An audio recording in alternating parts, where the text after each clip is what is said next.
ನಮಸ್ಕಾರ ಎಲ್ರಿಗೂ ಸಹ ನಮ್ಮ ಚಾನಲ್ಗೆ ನಿಮಗೆ ಮತ್ತೊಮ್ಮೆ ಸ್ವಾಗತ. ಮತ್ತೊಮ್ಮೆ ಬ್ರೋ ಯಾವಾಗ ವಿಡಿಯೋ ಬಂದದ್ದು? ನಿನ್ನೆ ನೈಟ್ ವಿಡಿಯೋ ಬಂದಿದೆ ಬ್ರೋ.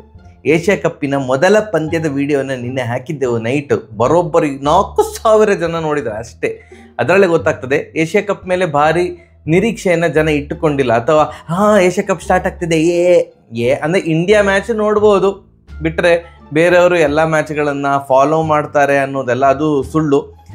ಅದರ ರೆಸ್ಪಾನ್ಸ್ ನೋಡಿದರೆ ಗೊತ್ತಾಗ್ತದೆ. ನಿನ್ನೆ ಮ್ಯಾಚ್ ಕೂಡ ಹಾಗೆ ಇತ್ತು ಬಿಡಿ. ಇವತ್ತು ಭಾರತದ ಮ್ಯಾಚ್ ಹೋಸ್ಟ್ ನೇಷನ್ UAE ವಿರುದ್ಧ ಉಂಟು. ಎಸ್, ಭಾರತದಲ್ಲೇ ಆಗಬೇಕಿತ್ತು ಏಷ್ಯಾ ಕಪ್. ಗೊತ್ತುಂಟಲ್ಲ ಭಾರತ ಪಾಕಿಸ್ತಾನದ ಜಗಳ ಅದು ಇದು. ಆದ್ದರಿಂದ ಈ ಒಂದು ಟೂರ್ನಮೆಂಟ್ UAEಗೆ ಶಿಫ್ಟ್ ಆಗಿದೆ. ಇವತ್ತು ದುಬೈಯಲ್ಲಿ ನಡೀತಾ ಉಂಟು UAE ವಿರುದ್ಧ ಭಾರತದ ಪಂದ್ಯ.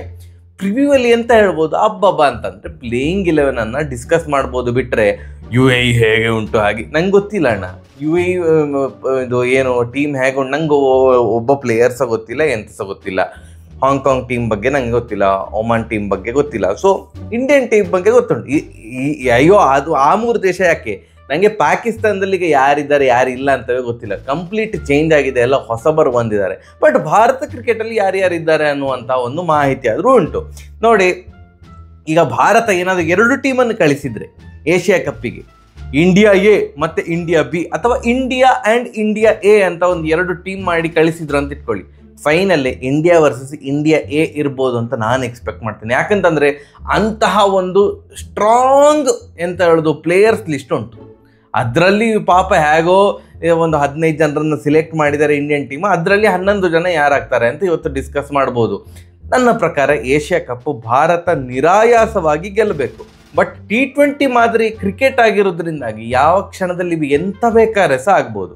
ಲಾಂಗ್ ಫಾರ್ಮ್ಯಾಟಲ್ಲಿ ಓಕೆ, ಒಂದು ಇಂಥದ್ದೇ ಟೀಮ್ ವಿನ್ ಆಗ್ತದೆ ಅಂತ ನಾವು ಸ್ವಲ್ಪ ಖಡಾಖಂಡಿತವಾಗಿ ಹೇಳ್ಬೋದು. ಬಟ್ T20 ಕ್ರಿಕೆಟ್ ಅಂತ ಬಂದಾಗ ಸ್ವಲ್ಪ ಕಷ್ಟ ಆಗ್ತದೆ, ಇಂಥವರೇ ವಿನ್ ಆಗ್ತದೆ ಅಂತ ಹೇಳಲಿಕ್ಕೆ. But still India is clear favourites to win Asia cup 2025. ನೋಡಿ, ಗಿಲ್ ಅವರು ವೈಸ್ ಕ್ಯಾಪ್ಟನ್ ಆಗಿ ಬಂದಿರೋದ್ರಿಂದಾಗಿ ಖಂಡಿತವಾಗಿ ಸಹ ಗಿಲ್ ಅವರು ಓಪನರ್ ಆಗಿ ಆಡಿಯೇ ಆಡ್ತಾರೆ. ಸೊ ಸ್ಯಾಮ್ಸನ್ ಅವರು ನನ್ನ ಪ್ರಕಾರ ಅವರ ಸ್ಥಾನಕ್ಕೆ ಕುತ್ತು ಬಂದಿದೆ. ಅವರು ವಾಟರ್ ಬಾಯ್ ಆಗಿ ಇರ್ತಾರೆ ಈ ಒಂದು ಏಷ್ಯಾ ಕಪ್ಪಲ್ಲಿ ಅಂತ ಅನ್ನಿಸ್ತಾ ಉಂಟು. So Abhishek Sharma number 1 T20 batsman. So ಅವರು ಇದ್ದೇ ಇರ್ತಾರೆ. ಅವರ ಜೊತೆಗೆ ಗಿಲ್ಲು ಓಪನಿಂಗ್ ಕಾಂಬಿನೇಷನಲ್ಲಿ ಅವರಿಬ್ಬರು ಇರ್ತಾರೆ.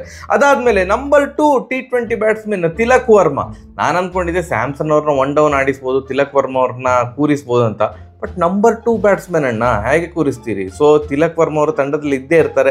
ಅದಾದಮೇಲೆ ನಮ್ಮ ಕ್ಯಾಪ್ಟನ್ ಸೂರ್ಯಕುಮಾರ್ ಯಾದವ್ ಅವರು. ಅದಾದಮೇಲೆ true all rounder Hardik Pandya. Batting ಇಷ್ಟಂತೂ ಇದು ಸಾಲ್ಟ್, ನನ್ನ ಪ್ರಕಾರ ಇದು ಚೇಂಜ್ ಮಾಡೋದಿಲ್ಲ. ಸೊ ಈಗ ಸ್ಯಾಮ್ಸನ್ ಅವರು ತಂಡದಲ್ಲಿ ಸ್ಥಾನ ಪಡೆದುಕೊಳ್ತಾ ಇಲ್ಲದಿರುವುದರಿಂದಾಗಿ ಜಿತೇಶ್ ಶರ್ಮಾ ಅವರಿಗೆ ವಿಕೆಟ್ ಕೀಪಿಂಗ್ ಜವಾಬ್ದಾರಿಯನ್ನು ಕೊಡ್ತಾರೆ. ಸೊ ಈಸಿ ಚಾಯ್ಸು, ಯಾಕಂದರೆ ಬೇರೆ ಯಾವ ವಿಕೆಟ್ ಕೀಪರ್ ಏನಿಲ್ಲ. ಸೊ ಜಿತೇಶ್ ಶರ್ಮಾ ಪ್ಲೇಯಿಂಗ್ 11ಗೆ ಬರ್ತಾರೆ. ಈಗ ಕ್ವಶನ್ ಇರೋದು, ಎಕ್ಸ್ಟ್ರಾ ಬೌಲಿಂಗ್ ಆಪ್ಷನ್ ಬೇಕು ಅಂತಿದ್ರೆ ದುಬೆಯನ್ನು ಆಡಿಸ್ತಾರೆ. ಇಲ್ಲ ಹಾರ್ದಿಕ್ ಪಾಂಡ್ಯ ಅವ್ರದ್ದು ಏನೋ ಬೌಲಿಂಗ್ ಕ್ಲಿಕ್ ಆಗ್ತಿಲ್ಲ, ಸಡನ್ನಾಗಿ ಏನೋ ಇಂಜುರಿ ಆಯಿತು, ಹಾಗೆ ಇದ್ರೆ ಇನ್ನೊಂದು ಬೌಲಿಂಗ್ ಆಪ್ಷನ್ ಬೇಕಲ್ಲ. ಸೊ ಆದ್ದರಿಂದ ದುಬೆ ಅಥವಾ ರಿಂಕು ಸಿಂಗ್. ಸೊ ದುಬೆ ಬೌಲಿಂಗ್ ಕೂಡ ಹಾಕೋದ್ರಿಂದ ನಾನೇನು ನೋಡಲಿಲ್ಲ ಮಾರ, ಜಾಸ್ತಿ ಏನು ಬೌಲಿಂಗ್ ಏನು ಹಾಕೋದು ನೋಡಲಿಲ್ಲ. ಬಟ್ ಕೆಲವೊಂದು ಫೋಟೋಸ್ ಎಲ್ಲ ನೋಡ್ತಾ ಇದ್ದೆ, ಅವರು ಬೌಲಿಂಗ್ ಹಾಕೋದು ವಿಡಿಯೋ ಎಲ್ಲ ನೋಡಿದ್ದೇನೆ ನಾನು ಇದು ಪ್ರಾಕ್ಟೀಸ್ ಸೆಷನಲ್ಲಿ. ಸೊ ಆದ್ದರಿಂದ ದುಬೆ ಕಡೆ ಒಂಚೂರು ಒಲವು ತೋರಿಸಬಹುದು ಮ್ಯಾನೇಜ್ಮೆಂಟ್. ಮತ್ತು ರಿಂಕು ಸಿಂಗ್ ಅವರ ಪ್ರಸಕ್ತ ಫಾರ್ಮು ಹೇಳಿಕೊಳ್ಳುವಂಥದ್ದು ಏನೂ ಇಲ್ಲ. IPL ಅಲ್ಲಿ ಕೂಡ ತುಂಬ ನೀರಸ ಪ್ರದರ್ಶನ ಇತ್ತು. ದುಬೆ ಅವರು ಕೂಡ ಚೆಂದ ಮಾಡಿ ಆಡಲಿಲ್ಲ ಈ IPL ಅಲ್ಲಿ, ಅದು ಬೇರೆ ವಿಷಯ. ಬಟ್ ದುಬೆ ಆಡಿಸಬಹುದು. ಶಿವಮ್ ದುಬೆ ಅವ್ರನ್ನ ಬ್ಯಾಕಪ್ ಬೌಲರ್ ಥರ, 6th ಬೌಲಿಂಗ್ ಆಪ್ಷನ್ ಥರ ಅವ್ರನ್ನ ಇಟ್ಟುಕೊಳ್ಬೋದು.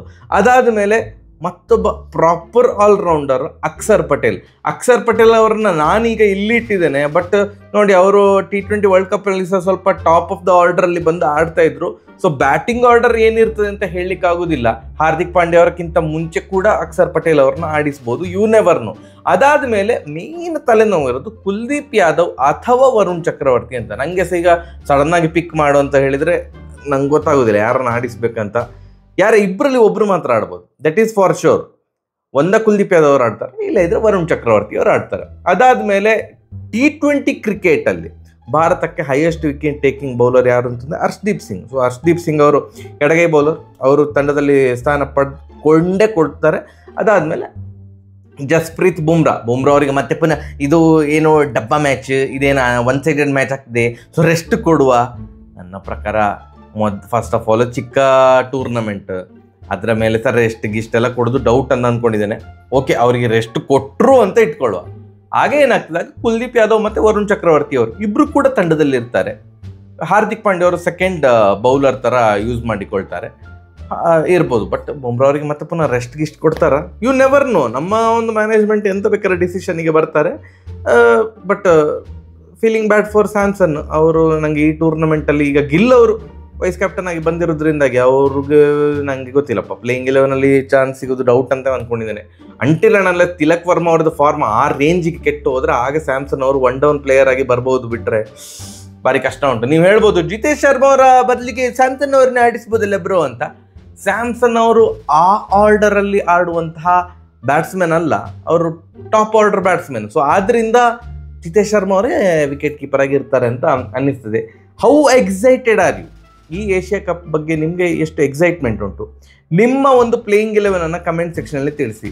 ಆ ರಿಯಲಿಸ್ಟಿಕ್ ಪ್ಲೇಯಿಂಗ್ 11, ಒಟ್ರಾಶಿ ಒಂದು ಪ್ಲೇಯಿಂಗ್ 11 ಹಾಕ್ಬೇಡಿ. ರಿಯಲಿಸ್ಟಿಕ್ ಪ್ಲೇಯಿಂಗ್ 11 ಇದು ಒಂದು ಆಲ್ಮೋಸ್ಟ್ ನೀವು ಪಿಕ್ ಮಾಡುವ ಪ್ಲೇಯಿಂಗ್ 11 ಮ್ಯಾನೇಜ್ಮೆಂಟ್ ಕೂಡ ಥಿಂಕ್ ಮಾಡೋ ಥರ ಇರಬೇಕು. ಆ ಥರದ್ದು ಪ್ಲೇಯಿಂಗ್ 11 ಹಾಕಿ. ಇನ್ನೊಂದು ಯಾವ್ದು ನಿನ್ನೆ ಕಮೆಂಟ್ ನೋಡಿದೆ ನಾನು, India versus Pakistan match preview ಮಾಡಬೇಡಿ, ಮ್ಯಾಚ್ ನೋಡಬೇಡಿ, ಹಾಗೆ ಹೀಗೆ ಅಂತ. ಒಂದು ಪ್ರಾಕ್ಟಿಕಲ್ ಆಗಿ ಮಾತಾಡೋದಿದ್ರೆ, ಈಗ ನಾನು ವಿಡಿಯೋ ಮಾಡೋದಿದ್ರೆ ಸಹ, ನಾನು ಮ್ಯಾಚ್ ನೋಡಿದ್ರೆ ಸಹ, ಮ್ಯಾಚ್ ನೋಡೋದಿದ್ರೆ ಸಹ ಮ್ಯಾಚ್ ನಡೀತದೆ, ಖಂಡಿತ ನಡೀತದೆ. ಭಾರತ ಪಾಕಿಸ್ತಾನ ಆಡ್ತದೆ. ಸೊ ಆದ್ದರಿಂದ ನಾನು ಮ್ಯಾಚ್ ನೋಡ್ತೇನೆ, ಆ್ಯಸ್ ಸಿಂಪಲ್ ಆ್ಯಸ್ ದಟ್. ಅದರದ್ದು ಸಹ ವಿಡಿಯೋ ಬರ್ತದೆ. ಅಂದರೆ ಆ ಮ್ಯಾಚ್ ನೋಡಬಾರ್ದು ಅಂತ ಯಾರಾದರೂ ಡಿಸೈಡ್ ಮಾಡಿದರೆ, ಎಸ್, ನಿಮ್ಮ ಒಪಿನಿಯನ್ ನಾನು ರೆಸ್ಪೆಕ್ಟ್ ಮಾಡ್ತೇನೆ. ಆ ಮ್ಯಾಚಿದು ವೀಡಿಯೋವನ್ನು ಸಹ ನಾನು ನೋಡೋದಿಲ್ಲ ಅಂತ ನೀವು ಡಿಸೈಡ್ ಮಾಡಿದ್ರೆ ಸಹ ಪರವಾಗಿಲ್ಲ. ನೋಟಿಫಿಕೇಶನ್ ಬಂದ ಕೂಡ ಸ್ವಿಂಕ್ ಅಂತ ಮಾಡಿ, ಆ ವಿಡಿಯೋ ನೋಡಬೇಡಿ ಅಷ್ಟೇ. ಮನಸ್ಸಿಗೆಲ್ಲ ಹಚ್ಕೊಳ್ಬೇಡಿ, ಅಯ್ಯೋ ಎಂತ ಮಾರ್ರೆ ಜನಾರ್ದನ್ ಸರ್ ಮ್ಯಾಚ್ ನೋಡಿದ್ರ ಅಂತ ಮನಸ್ಸಿಗೆಲ್ಲ ಹಚ್ಕೊಳ್ಬೇಡಿ. ಹೇಗೆ ಬಿಟ್ಟು ಬಿಡಿ, ನಾನು ನೋಡ್ತೇನೆ, ನಾನು ಅದರದ್ದು ವಿಡಿಯೋ ಮಾಡ್ತೇನೆ. ಎಸ್, ಇವತ್ತು ಮ್ಯಾಚ್ ಮುಗಿದ ಕೂಡಲೇ ವಿಡಿಯೋ ಬರ್ತದೆ. ಸ್ವಲ್ಪ ಕಾಯಿರಿ ಆಯಿತಾ, ಮ್ಯಾಚ್ ಮುಗಿದ ಕೂಡಲೇ ಬರೋದಿಲ್ಲ, ಒಂಚೂರು ಸಮಯ ತಗೊಳ್ತದೆ. ಎಸ್, ಸರಿಯಾಗಿ ಬರುವ. ನಮಸ್ಕಾರ.